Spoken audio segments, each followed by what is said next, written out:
ഞാൻ ഇരിക്കാൻ വന്നതല്ല, ഒരു കാര്യം അന്വേഷിക്കാൻ വന്നതാ. എന്താ ആന്റി? മോളെ, ഗായത്രി ഉപയോഗിച്ചിരുന്ന കുറെ പഴയ സാധനങ്ങള് നിങ്ങൾ ഇവിടുന്ന് വലിച്ചെറിഞ്ഞിരുന്നില്ലേ? ആ കൂട്ടത്തില് വിലപിടിപ്പുള്ളതായിട്ട് എന്തെങ്കിലും ഉണ്ടായിരുന്നോ? ഏയ്, കൊറേ ക്ലാവ് പിടിച്ച പാത്രങ്ങളായിരുന്നു അതെല്ലാം. ആ പാർവതി അതെല്ലാം എടുത്തോണ്ട് പോന്ന കണ്ടു. വല്ല ആക്രിക്കാർക്ക് കൊടുക്കാനായിരിക്കും. മോളെ, വിശാൽ ജാസ്മിൻ എന്തെങ്കിലും ഗിഫ്റ്റ് തന്നിട്ടുണ്ടോ? വിശാലിന്റെ അനിയത്തിക്ക് ഒറ്റ കാര്യമേ നൽകിയിട്ടുള്ളൂ, നിരാശ, വലിയ നിരാശ. എന്നൊന്നും മിണ്ടാതിരുന്നേ. ആന്റി എന്താ അങ്ങനെ ചോദിച്ചേ? വുഡ് ബി ആവുമ്പോ അങ്ങനെ ചില സ്നേഹ സമ്മാനങ്ങള് പരസ്പരം അങ്ങോട്ടും ഇങ്ങോട്ടും കൈമാറാറില്ലേ? അതുകൊണ്ട് ചോദിച്ചതാ മോളെ. ആ, തന്നിട്ടുണ്ട്. പക്ഷേ അത് സ്നേഹസമ്മാനം അല്ലായിരുന്നു, ഒരൊറ്റക്കമ്മലായിരുന്നു.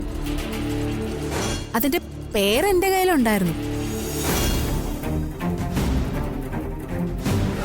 ഒരു ക്ഷേത്രത്തിൽ തൊഴാൻ പോയപ്പോ എന്റെ ഒരു കമ്മല് നഷ്ടപ്പെട്ടു പോയി. ദാ, ഈ കമ്മലിന്റെ പേര് എനിക്ക് നഷ്ടമായത്.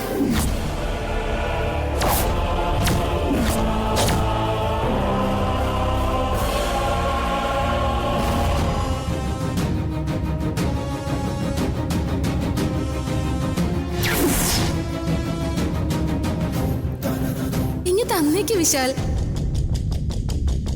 താ.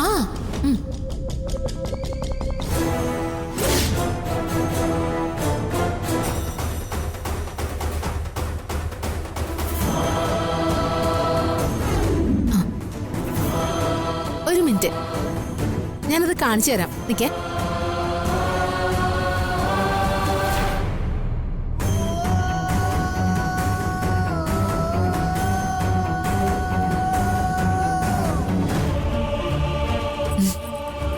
ആന്റി,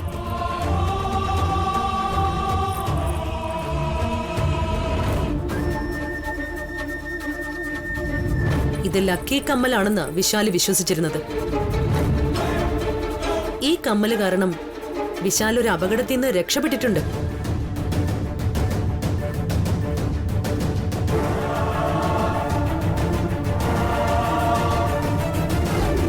ഇത് കണ്ടോ? കമ്മലോ? ഇതേ ചേട്ടായുടെ കയ്യിലുണ്ടായിരുന്നതാ. ആരുടേതാണെന്ന് ചോദിച്ചപ്പോഴേ പറയുന്നില്ല. നീ വല്ല റിലേഷൻഷിപ്പിലും കുടുങ്ങിയോടാ? ഒന്ന് മാറിക്കേ. പറയടാ, അമേരിക്കയിലെങ്ങാനും? അതമ്മേ, ഇല്ലമ്മേ. വിശാൽ, കാര്യം എന്താണെന്ന് പറയൂ. എനിക്കറിയില്ലമ്മേ, പക്ഷേ എന്നെ രക്ഷിച്ചത് ഈ കമ്മല. ജീവൻ രക്ഷിച്ചെന്നോ? അതെ.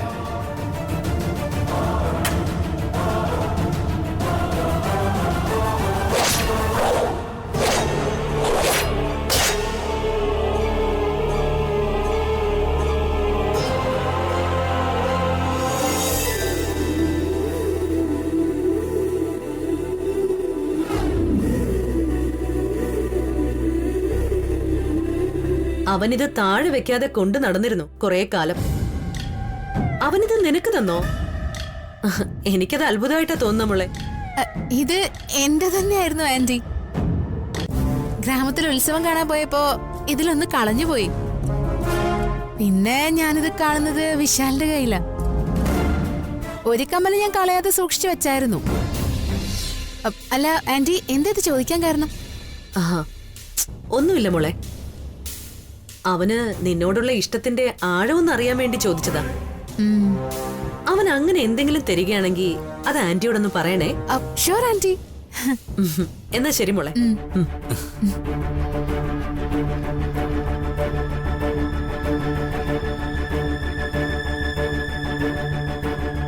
ജാസ്മിൻ, നീ എപ്പോഴാ ഗ്രാമത്തിലെ ഉത്സവത്തിന് പോയത്?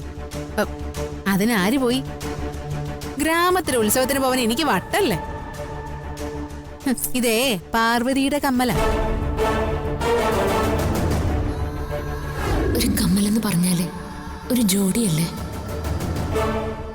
ഒന്ന് നഷ്ടപ്പെട്ട ആ കമ്മലിന് പിന്നെ നിലനിൽപ്പില്ലല്ലോ.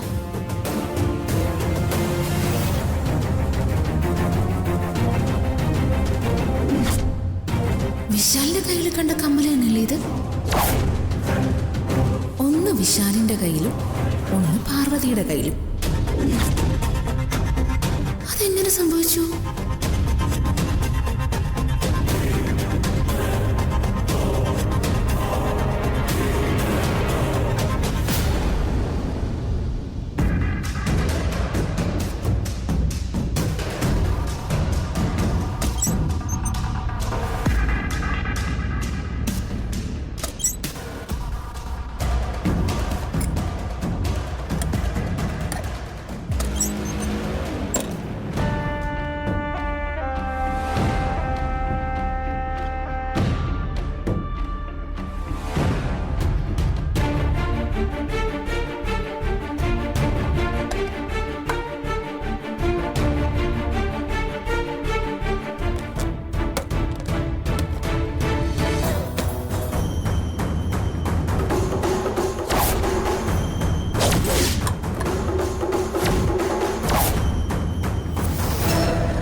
നിങ്ങൾ തമ്മിൽ ഒരുമിച്ചാൽ ഞാൻ ഇത്രയും പണിപ്പെട്ടത് വെറുതെ ആവില്ലേ?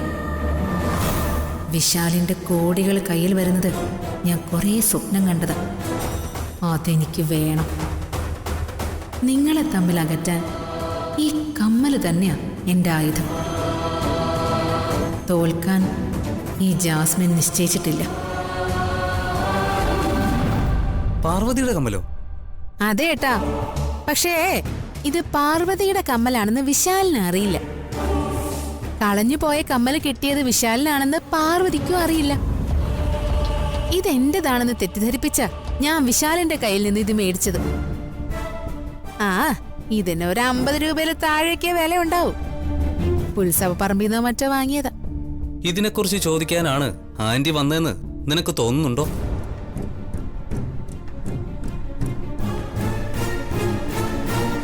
എനിക്കും അങ്ങനൊരു സംശയം ഉണ്ട് ഏട്ടാ.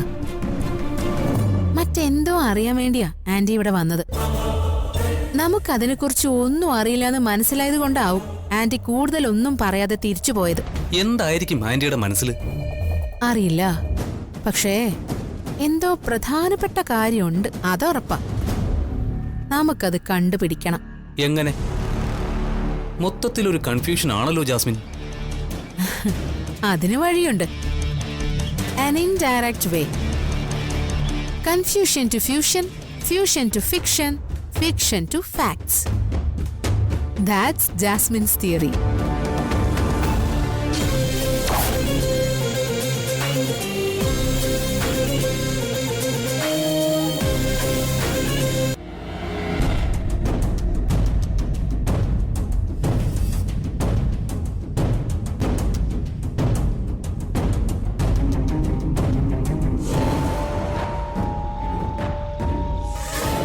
ഇവളിതെന്താ ഇവിടെ തന്നെ തേരെ പോരാ നടക്കുന്നത്?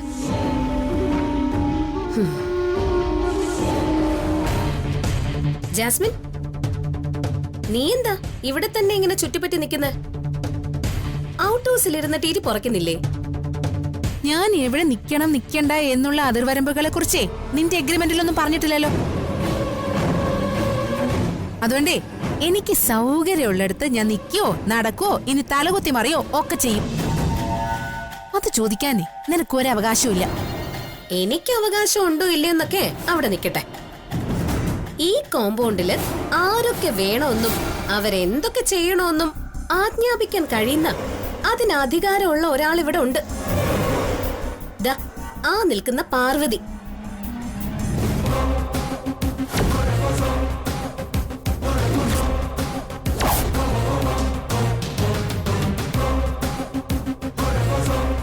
അവള് പറയും, നീ അനുസരിക്കും. നീ എന്നല്ല, ഞാൻ ഉൾപ്പെടെയുള്ളവരെ അനുസരിച്ചേ പറ്റൂ. ഗാർഗി, ഈ ലോകത്തെ എനിക്ക് എല്ലാറ്റിലും വലുത് എന്റെ പപ്പയാ. പിന്നെ പപ്പ? ആ പപ്പ പറയുന്നത് പോലും ഞാൻ ചില സമയത്ത് അനുസരിക്കാറില്ല.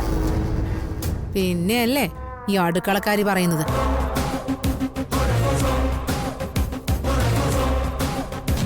ഒരു വെള്ളക്കടലാസിൽ എന്തൊക്കെയോ കുത്തിക്കുറിച്ച് അതിൽ ആന്റിയെ കൊണ്ട് സൈൻ ചെയ്യിപ്പിച്ചെന്ന് പറഞ്ഞിട്ടേ കൂടുതൽ നെഗളിക്കാൻ നിക്കല്ലേ. ആ പേപ്പറിനെ നിയമപരമായിട്ട് ഒരു വിലയുമില്ല. പിന്നെ നീ എങ്ങനെ ഔട്ട് ഹൗസിലെത്തി?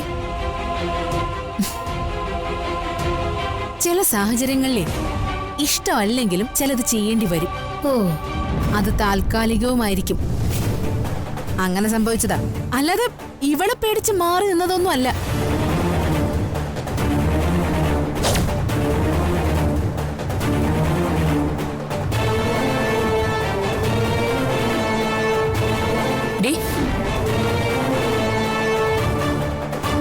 നല്ല സംസ്കാരം എന്ന് പറയുന്നതേ നെല്ലുപോലെയാ. അത് വിതച്ചാലേ മുളയ്ക്കൂ. എന്നാ അഹങ്കാരം എന്ന് പറയുന്നത് പുല്ലുപോലെയാ. അത് തനിയെ മുളച്ചു വരും. നീ ആ ഗണത്തിൽപ്പെട്ടതാ. അത് നിന്റെ കുറ്റമല്ല, വളർത്തു ദോഷം. ദേ, എന്റെ പപ്പയെ പറഞ്ഞാലുണ്ടല്ലോ, എന്റെ കൈയുടെ ചൂട് നീ അറിയേ. ഞാൻ നിന്റെ അച്ഛനെ കുറ്റം പറഞ്ഞില്ല, പറയുകയുമില്ല. മുതിർന്നവരെ ബഹുമാനിക്കണമെന്നാ ഞാൻ പഠിച്ചിട്ടുള്ള പാഠം. നീ കുറച്ചു മുമ്പ് പറഞ്ഞില്ലേ നിന്റെ പപ്പയെ പോലും നീ അനുസരിക്കില്ല എന്ന്? അത് പപ്പയുടെ കുറ്റമല്ല, ജന്മദോഷ.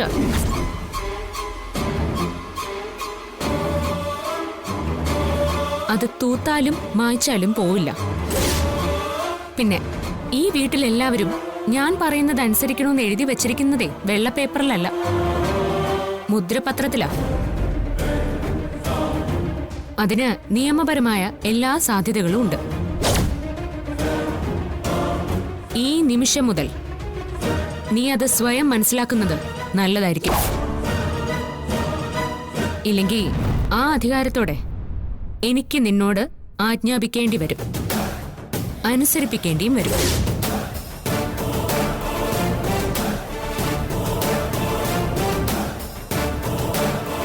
വിശാൽ സാറിന്റെ ഭാര്യയാവാൻ വേണ്ടി എന്റെ ആജ്ഞാനുവൃത്തിയായി ഇവിടെ ഇനിയും താമസിക്കണോ വേണ്ടോ എന്ന് ആങ്ങളെയും പെങ്ങളും കൂടി കാര്യമായിട്ടൊന്ന് ആലോചിച്ചോ. വേണമെങ്കിൽ വക്കീലായ നിന്റെ പപ്പയും കൂട്ടിക്കോ.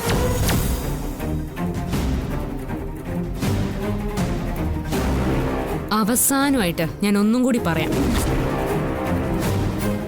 വിശാൽ സാർ ഒരിക്കലും നിന്റെ കഴുത്തിൽ മിന്നുകെട്ടില്ല. ഞാൻ ജീവിച്ചിരിക്കുന്നിടത്തോളം കാലം അത് നടക്കാൻ ഞാൻ അനുവദിക്കില്ല. ഇത് പറയുന്ന എന്റെ പേരും കൂടി നീ ഓർത്തോ, പാർവതി.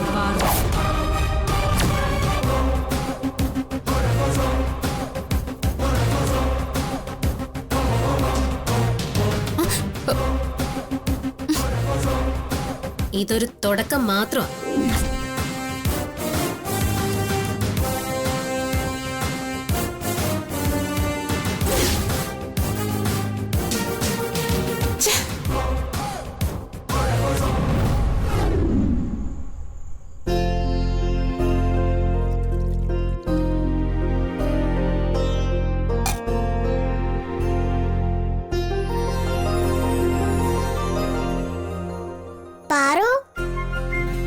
ഇതാരാ വന്നിരിക്കുന്നേ നോക്കിയേ. എന്തെത്ര നോക്കാൻ? നിന്നെ ഞാൻ ആദ്യമായിട്ട് കാണുന്നല്ലോ. പാറു എന്നുള്ള വിളി കേൾക്കുമ്പോഴേ അറിയാം അത് നീ ആയിരിക്കും. ഞാൻ എന്റെ കാര്യമല്ല പറഞ്ഞത്. വേറെ ആരുടെ കാര്യ? ഇവിടെ ഞാൻ മാത്രമല്ല ഉള്ളത്. പിന്നെ ഒന്ന് തിരിഞ്ഞു നോക്ക് പാറു.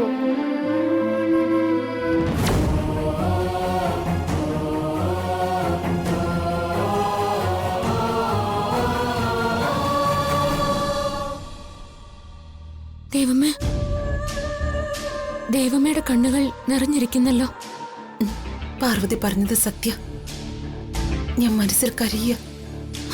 ദൈവമേ, ഞാൻ എന്റെ ഭർത്താവിന്റെ അടുത്ത് ചെന്നിരുന്നു. തളർന്നു പോയ ആ കൈകളിൽ ഞാൻ കുറേ നേരം തലോടി. സാരമില്ലെന്ന് പറഞ്ഞ് സമാധാനിപ്പിച്ചു. നിറഞ്ഞിരിക്കുന്ന കണ്ണുകൾ തുടച്ചു കൊടുക്കാൻ ശ്രമിച്ചു. പക്ഷെ ഞാൻ തൊട്ടത് ഗോപിയേട്ടൻ അറിഞ്ഞില്ല, പറഞ്ഞതൊന്നും കേട്ടതുമില്ല. ഞാൻ വെറും ആത്മാവല്ലേ. മറ്റാർക്കും കാണാൻ കഴിയാത്ത വെറും ആത്മാവ്. കരയല്ലേ ദേവമ്മേ? ഗോപിയേട്ടനെ നോക്കാൻ പാർവതി ഉണ്ടാകുമെന്നായിരുന്നു എന്റെ സമാധാനം. ഗോപിയേട്ടൻ അവിടെ ആർക്കും വേണ്ടാത്തൊരാളെ പോലെ കിടക്കുമ്പോ നീ ഇവിടെ അദ്ദേഹത്തെ കുറിച്ചൊരു ചിന്ത പോലും ഇല്ലാതെ മറ്റു ജോലികളിൽ മുഴുകിയിരിക്കുക. എന്റെ ഗോപിയേട്ടൻ നിനക്കൊരു ഭാരമായി തോന്നുന്നുണ്ടോ പാർവതി? അയ്യോ, അങ്ങനെയൊന്നും പറയല്ലേ ദേവമ്മേ. അവിടെ കിടക്കുന്നത് എന്റെ സ്വന്തം അച്ഛനാ. അച്ഛനായ ഞാൻ കണക്കാക്കുന്നത്. പക്ഷെ പാർവതിയെ ഇവിടെ ചിലർക്ക് വിശ്വാസം ഇല്ലല്ലോ. അത് പാറു പറഞ്ഞ സത്യ ദേവമ്മേ. അച്ഛന് മരുന്ന് കൊടുക്കാൻ പോയ പാറുവിനെ ആ കുശുമ്പി പെണ്ണുപിള്ള തടഞ്ഞു. ആ അമേരിക്കക്കാരി. സുശീല ഗോപിയേട്ടന് മരുന്ന് കൊടുക്കും. ആങ്ങളെ നോക്കേണ്ട കടമ പെങ്ങൾക്കുണ്ടല്ലോ എന്നതുകൊണ്ടാവാം. പക്ഷെ എന്റെ ഗോപിയേട്ടന് മരുന്നും ആഹാരവും മാത്രം പോരാ. സ്നേഹം വേണം, സാന്ത്വനം വേണം. സ്നേഹമുള്ള ഒരാളുടെ സാമീപ്യമാണ് ഏറ്റവും നല്ല മരുന്ന്. അദ്ദേഹത്തെ നീ തന്നെ പരിചരിക്കണം പാർവതി. അപ്പച്ചി അമ്മയെ ധിക്കരിക്കാൻ എനിക്ക് കഴിയില്ലല്ലോ ദേവമ്മേ. ഗോപിയേട്ടൻ ഒരു രോഗിയാണെന്ന ചിന്തയൊന്നും അവർക്കുണ്ടാവില്ല. വേദനിപ്പിക്കുന്ന രീതിയിൽ സംസാരിച്ച ഗോപിയേട്ടന്റെ ദുർബലമായ ഹൃദയത്തിന് അത് താങ്ങാൻ കഴിയില്ല. അദ്ദേഹത്തിന്റെ ജീവൻ തന്നെ അപകടത്തിലാവും.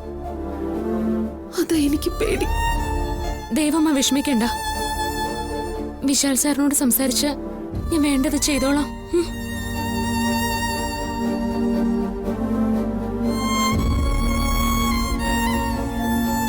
പാറു ഒരുപാട് കഷ്ടപ്പെടുന്നുണ്ട് ദേവമ്മേ.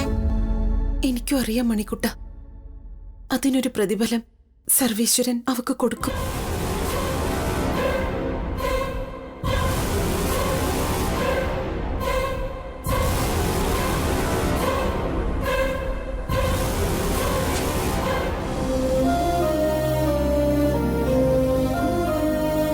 വിശാൽ സാറേ, വിശാൽ സാറേ, വിശാൽ സാർ. എന്താ പാർവതി?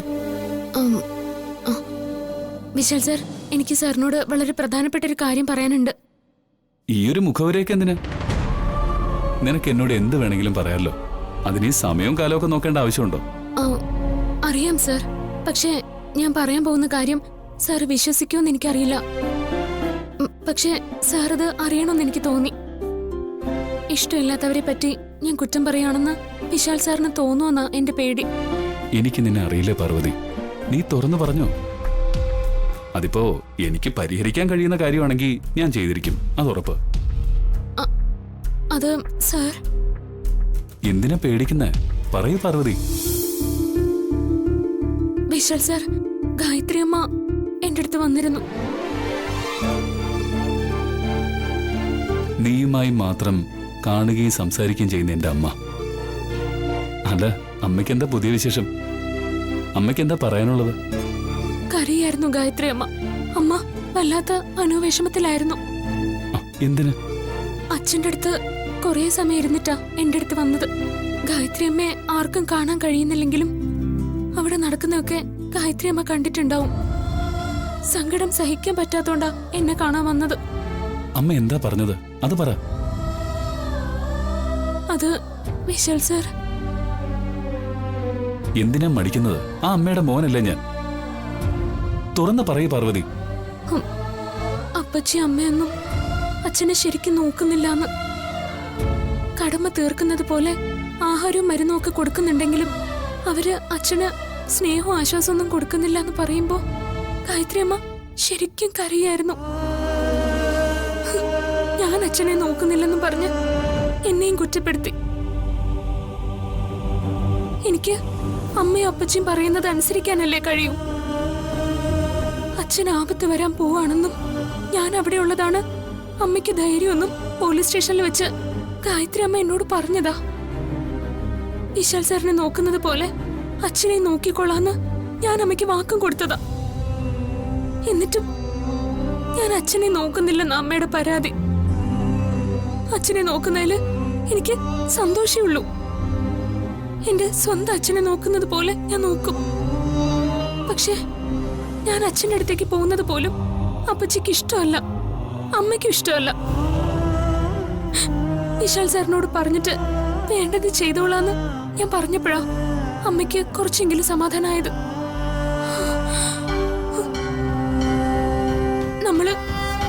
നമ്മൾ എന്തെങ്കിലും ചെയ്തേ പറ്റൂ വിശാൽ സാറ്.